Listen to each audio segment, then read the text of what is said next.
ಉತ್ತರ ಕರ್ನಾಟಕ ನ್ಯೂಸ್, ಇದು ಕನ್ನಡದ ಉಸಿರು.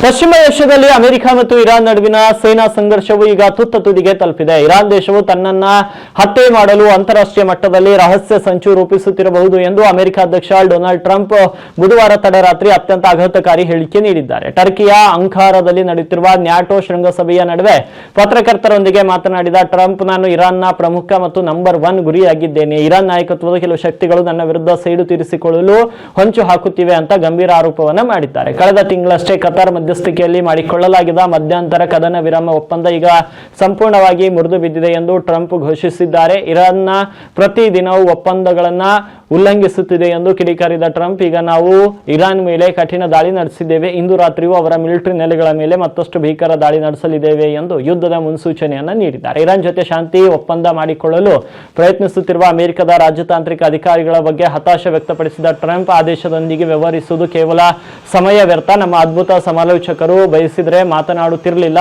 ಆದರೆ ನನಗೆ ಈ ಜನರು ಮತ್ತು ಅವರ ವರ್ತನೆ ಇಷ್ಟವಿಲ್ಲ ಅಂತ ಹೇಳಿದ್ದಾರೆ.